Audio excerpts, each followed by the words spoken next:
being served? Well, I was looking for a sweater, actually. Certainly, sir. Mr. Granger, are you free? I'm sorry, Captain Peacock. I'm in the middle of a bowler hat. Mr. Lucas, is Mr. Humphreys free? Yes, Mr. Granger. Mr. Humphreys, are you free, Mr. Humphreys? I'm free, Mr. Lucas. Mr. Humphreys is free, Mr. Granger. Thank you, Mr. Lucas. Captain Peacock? Yes, Mr. Granger. Mr. Humphreys is free, Captain Thank you, Peacock. Mr. Granger. And Mr. Humphreys is free, so he'll attend to you, sir. Mr. Humphreys, forward. Are you being served, sir? Thank you, madam. The bill is inside, and if the garment doesn't give you every satisfaction, please bring it back, because we're only here to be of service. Well, it had got to be 9:30, and I was all dressed up in fresh and he still hadn't arrived. He stood you up. Men don't stand me up, Miss Brahms. Oh, no. No, I expect his car had broken down. It did the last time we had a date.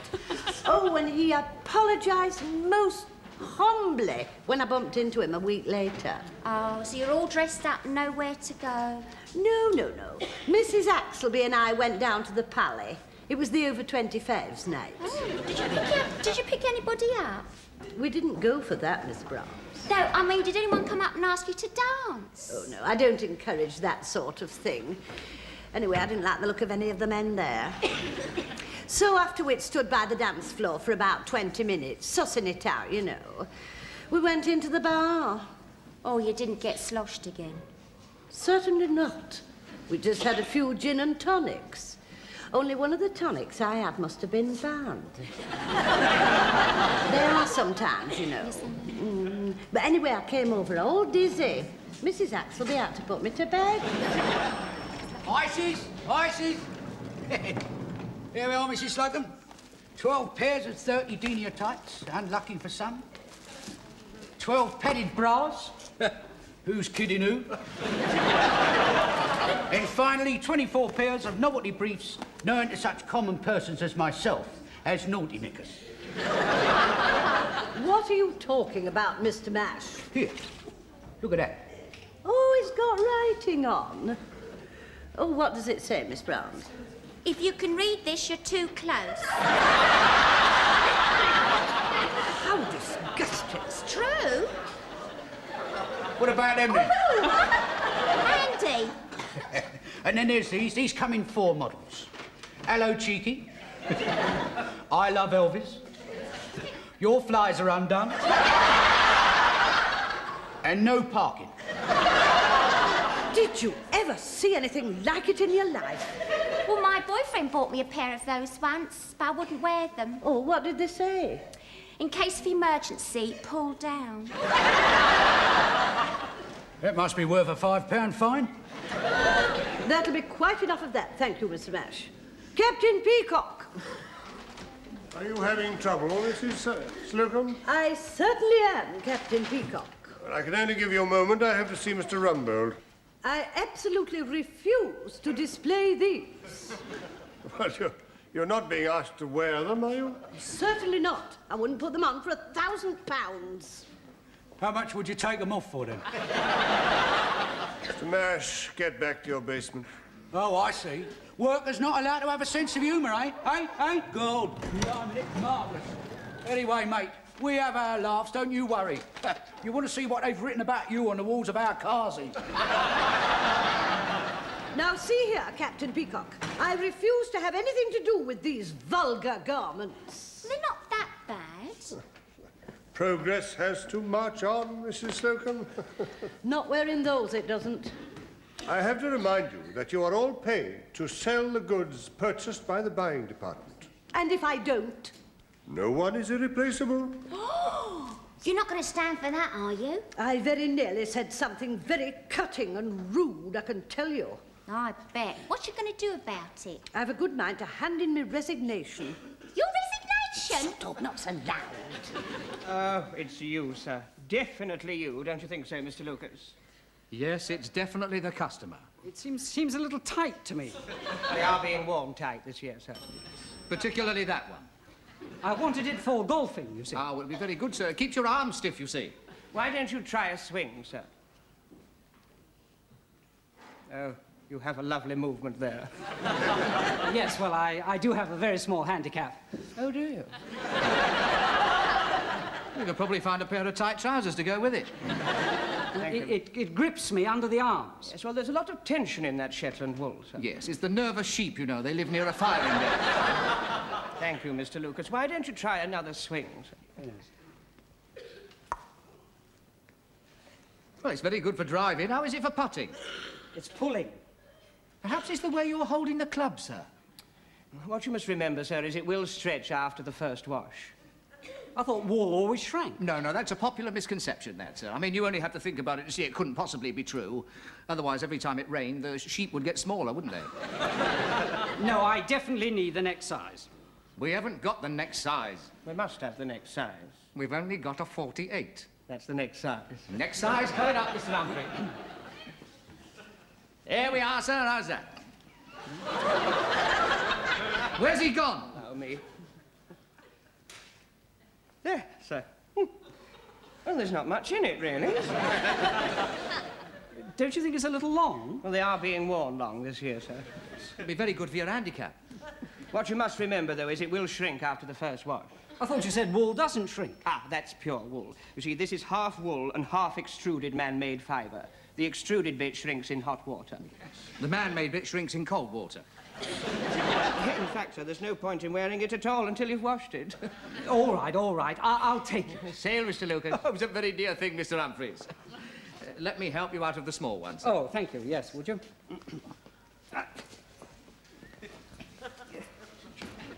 Are you all right in there, sir? I'm stuck.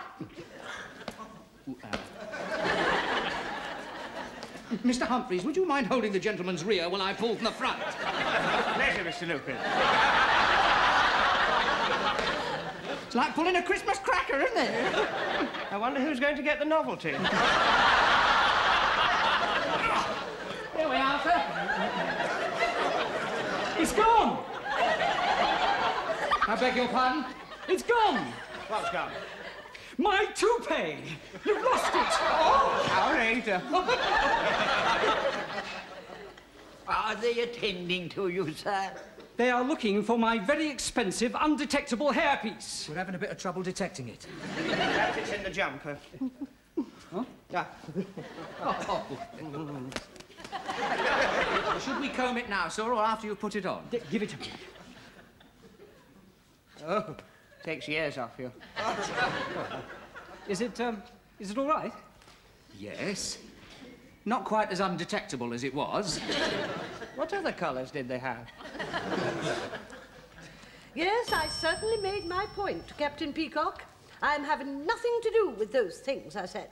Well, he must have told Rumbold because he's bringing him over. Oh, he wouldn't sneak, would he? Well, Rumbold's looking very ugly. Yes, well, look at the start he's got. Mrs. Slocombe, Miss Brahms, one moment, please. Yes, Captain Peacock? Mrs. Slocombe, something quite shocking has come to my ears. I thought that happened when he was born. I'm afraid I had to tell Mr. Rumbold about your insubordinate attitude. There are some knickers that I will display, and some that I won't. And those I won't are staying in my drawers. I see. And Miss Brahms backs me up in this, don't you, Miss Brahms? Yes, and Mrs. Slocombe feels so strongly about it, she's prepared to resign. Is this true, Mrs. Slocombe? Well, what I meant was that I shall have to consider it very carefully. Very well. But I haven't had time to consider it yet, have I? And I do think that someone with my excellent sales record should be allowed some discretion as to the stuff I push. I mean, don't you agree with me, Mr. Granger? If you want my opinion, you've been nothing but trouble since you put foot on this floor. You two-faced old crab. I take it that you don't support Mrs. Slocombe, Mr. Granger. If she wants to resign, let her. We can do with that space to expand our trousers. Our trousers have been rather restricted since the ladies arrived, haven't they, Oh, bursting at the seams, Mr. Humphreys, yes. That area has been devoted to our trousers for over 25 years. Yes, in those days, before the ladies arrived, it was known as bargain bags. Now they're here, it still is. I must say, in Mr. Granger's defence, that his sales have gone down since the ladies took over half the floor. Perhaps because he's a bit past it. Past it. past it. A glass of water for Mr. Granger. Glass of water coming up. Tell that woman I'm severing my connections. Should I cancel the glass of water, then? You know, I really don't know why Mr. Granger's blowing off at me. I mean, it wasn't my idea to move into his trousers. Yes, he's being uncommonly rude. It was a great shock to Mr. Granger to suddenly find ladies in his trousers. Wouldn't have been so bad if it had been sports equipment. I had no idea that Mrs. Slocum's underwear was causing so much friction. Neither did I. Anyway, I could easily get a top job somewhere else, you know. Harrods have been making some very interesting overtures. Oh, yeah, what for? The piano department? I also have very good connections with Marshall and Snellgrove. And the beauty department at Swan and Edgar's have made me a very interesting offer. What was it, a free facelift? That's it. I'm going. Mr. Granger, don't stop her. Oh, no, I was just going to ring for the lift. You can't go without your hat and coat. I'm not going outside. I'm going up to see young Mr. Grace. I'm going to put my points before him personally. Good morning, Mr. Slocum. Good morning, Mr. Grace. May I say, Mr. Grace, that it does our hearts good to see you looking so flamboyant. Thank you. There's something I'd like to show you, Mr. Grace. Yes, yes. We don't want a scene here. Keep him talking. May I suggest one of our silk handkerchiefs for your top pocket?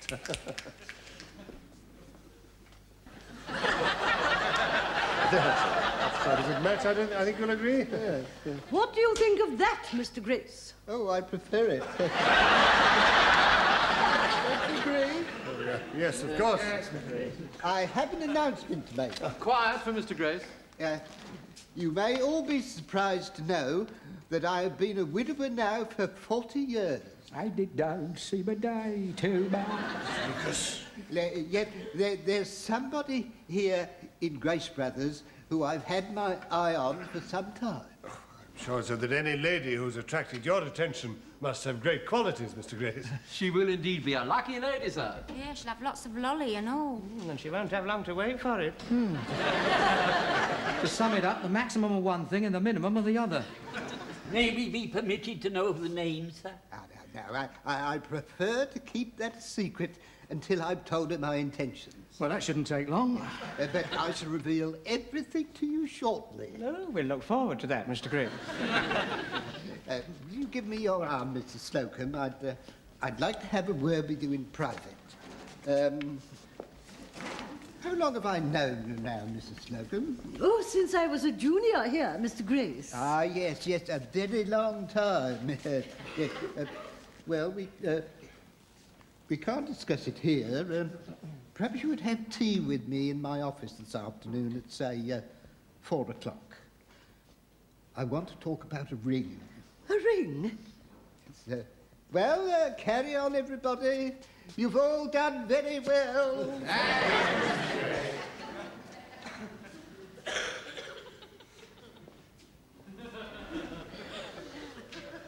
A ring? A ring. He's going to propose. If she marries him, she'll be in charge of the whole store. Yes, after that tiz was this morning, it looks as though Mr. Granger's going to lose his trousers altogether. Not to mention us, our jobs. She'll be the power behind the throne. I never like to think of people having power there. Oh, Mrs. Slocum, we all heard that. Does that mean you and him are going to We get... don't wish to make any comment at the moment. Just get me a chair, Miss Brown. Yes, Mrs. Slocum.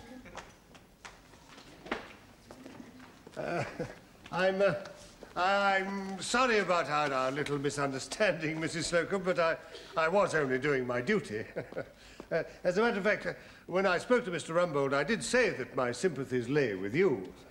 But it was you who said we'd better put her in her place. No, sir, what I actually said was there should be a better place for us to put her in. No hard feelings, Mrs. Slocum.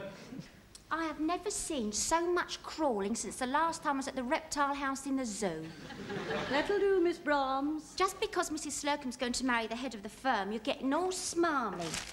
Have a sweetie, Mrs. Slocum. No, thank you, my dear. I have to think of my figure for a little longer. Besides, I haven't actually said yes yet, you know. One has to weigh up the pros and cons. Well, he's very old. I mean, he's past it. Yes, I'm not sure whether that's a pro or a con. Anyway, he's not all that old. I mean, he's only about 70. Well, he certainly doesn't look 70. No, looks about 85. Besides, age has nothing to do with it. I wonder where he's going to take you for honeymoon. They have a lot of earthquakes in Japan. What's that got to do with it? Well, get into a nice hotel, get him in the bridal suite and wait for a tremor. You've got till 4 o'clock to make up your mind. Do you think he's going to pop the question? And if he does, Mrs. Slocombe, what's the answer going to be? I shall have to think about that very carefully. If you have any bother, you must do. He loves me not with your tea bags. Oh, but my hair's an absolute sight. I wonder if I could get an appointment up in the Continental Beauty Salon with Madame Beryl. Of course, it would mean having an extra long lunch break. No, I'm sure that'll be quite in order. Those decisions are mine, Captain Peacock. Take as long as you like, Mrs. Slocombe. Don't worry about your lunch. I'll send you down a bit of fairy cake. Yes, you don't want your tum to rumble just as you're about to say, this is so sudden. But what am I going to wear? I mean, I must look my best. The full facilities of my department are at your service, Mrs. Slocombe. She's hardly likely to get proposed to wearing a 3-piece suit. I was referring to our superior fitting room with two-way mirror. I beg your pardon. You know, what Mr. Granger really meant was the mirror you can see back and front in at the same time. Comes in quite handy sometimes. And I'm sure that Mr. Rumbold would welcome your choosing any garment from the ladies' department. Of course, I was about to say that. Oh, how kind. Of course, I would have to choose something suitable to the occasion. How about opportunity knocks?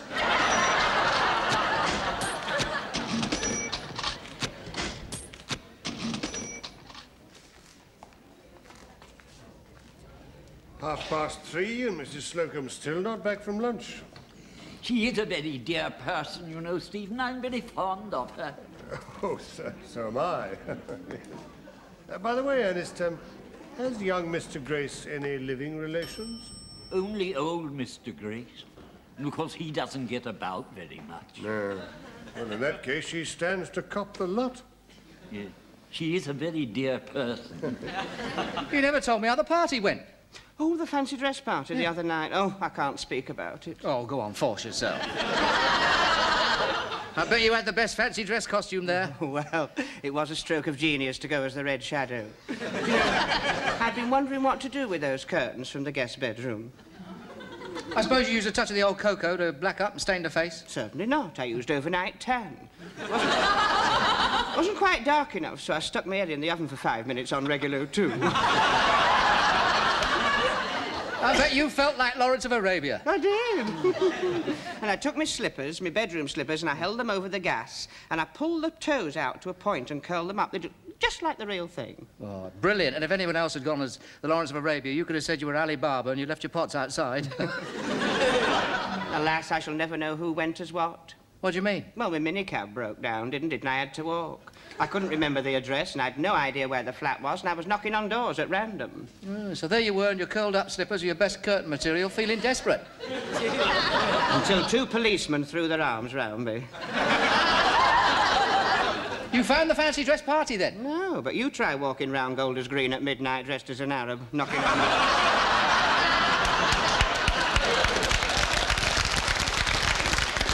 I was escorted home in a police car for my own safety. Ah, what an anticlimax. Well, not really. One of them stayed for sherry and showed me how his handcuffs worked. Could be very nice. Are you being served, sir? No, but I would like to see some trousers. Certainly, sir. Mr. Granger, are you free? I'm afraid not, Captain Peacock. Mr. Lucas, are you free? I'm free, Mr. Granger. This way. Thank you. Mr. Granger, why did you say that you were not free? Because I'm waiting to tell Mrs. Slocombe how nice her hair looks. How nice your hair looks, Mrs. Slocombe. Very alarming. It's lacquered solid. I bumped into the commissionaire, not the Peacock Office Act. Slocombe, it's wonderful. I bet it was expensive. Oh, a mere trifle, dear. I signed the bill. Oh, but I've got out the dresses you wanted to try on. I'm afraid I shall have to leave you in charge, Miss Brahms. Maybe Miss Brahms will have to get used to that. Well, I shall certainly put in a good word for her. Oh, isn't that a common colour when you get it in the light? Oh, now that's rather nice. Brown's very dignified, isn't it? Yes, and it doesn't show the gravy. Superior fitting room is over here, Mr. Slocombe. Your kindness to me will not go unnoticed, Mr. Granger. Your tie's crooked, Mr. Humphreys. Oh, you know, this whole department's in need of redecoration. I can't abide mucky paint. Ah! There's a naked man in there in his underpants. That's nothing, Mrs. Slocombe. You wait till the honeymoon. I think I'll make use of my own facilities, thank you. Captain Peacock, Yes, Mr. Humphreys. you're a man of the world. In your wide experience in these matters, do you think they're going to make a go of it? Well, putting it bluntly, Mr. Humphreys, I'd say that neither of them is in a position to be very choosy. Oh, I can't think what's come over the old boy. Well, perhaps he doesn't want to die unprogenitated. That would be a most unfortunate thing to happen. I mean, perhaps he wants to have somebody ready to take over, like Eva Perón when her junta collapsed. That can be nasty, too. And if you ask me, I think she'll have her hands full. Really? Are you free, Captain Peacock? Yes, indeed, Mrs. Slocombe.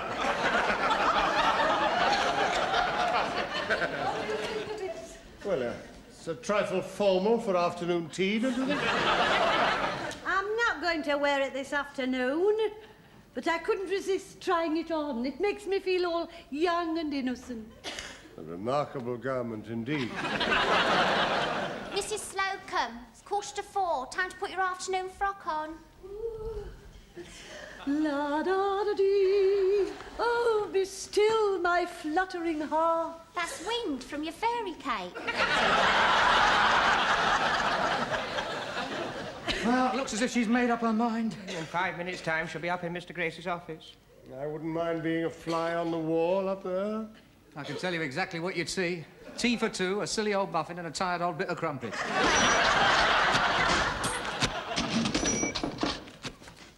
Come in, come in.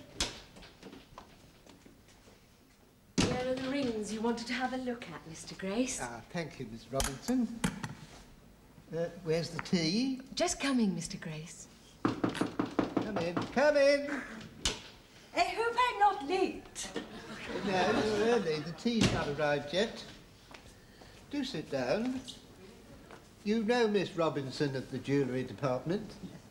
Her superior and I are old acquaintances. Oh, that'll be the tea. Come in, come in. There you are. Nice pot of rosy lee, Mr. Grace. And your usual muffin and crumpet. Oh, they're nice rings, aren't they, eh? Yeah, pick a big one, darling, and pick the honeymoon suite on the ground floor. One flight of stairs, he won't be able to get his breath back until after breakfast. Get out.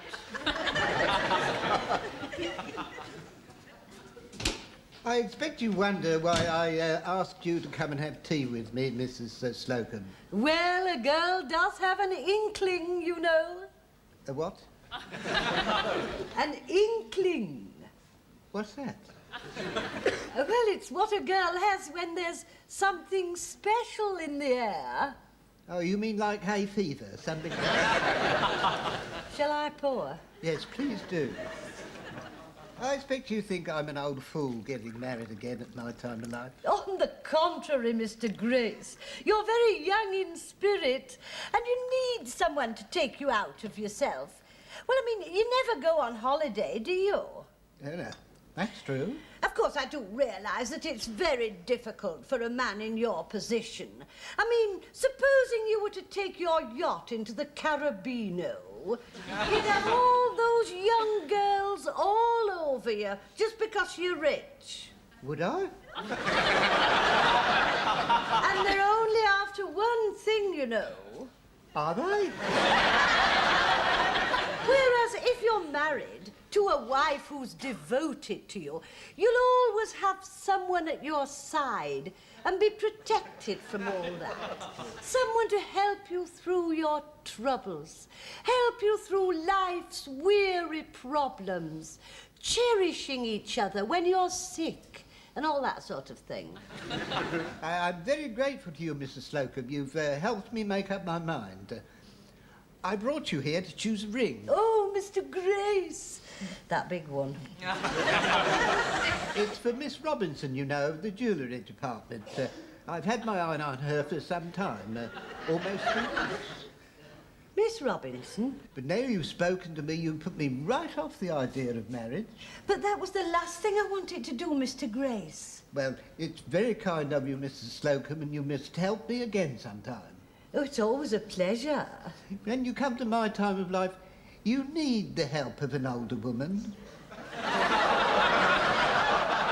Anytime. Feel free. You haven't drunk your tea. I don't think I fancy it now. Well, take a muffin in case you feel like it later. You're too kind. But is there anything else? I don't suppose there is. Oh, Mrs. Slocombe? Yes, Miss Grace? Ask the newsstand to send me up the yachting news, will you? Ron, it's past closing time. You may go if you wish. None of us are going till we found out what's happened. Maybe he had the vicar upstairs in his office. A friend of mine did that once, you know. He had a small section of the choir hidden behind the curtains. It was very moving. Here she is.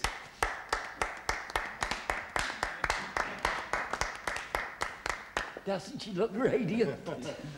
Well, tell us everything that happened. Well, before I do, there are one or two things that I'd like to get quite clear. Mr. Granger, I take it that you no longer object to my presence in the ladies' department on this floor? On the contrary, Mrs. Slocombe, the ladies' department will always be welcome. And I take it, Captain Peacock, that you will not in future insist upon the ladies' department displaying garments which they consider to be in bad taste. All goods on display will be entirely at the discretion of whoever is in charge. Good. Well, that's settled then. So, when's the happy day? Today. Today? I turned him down.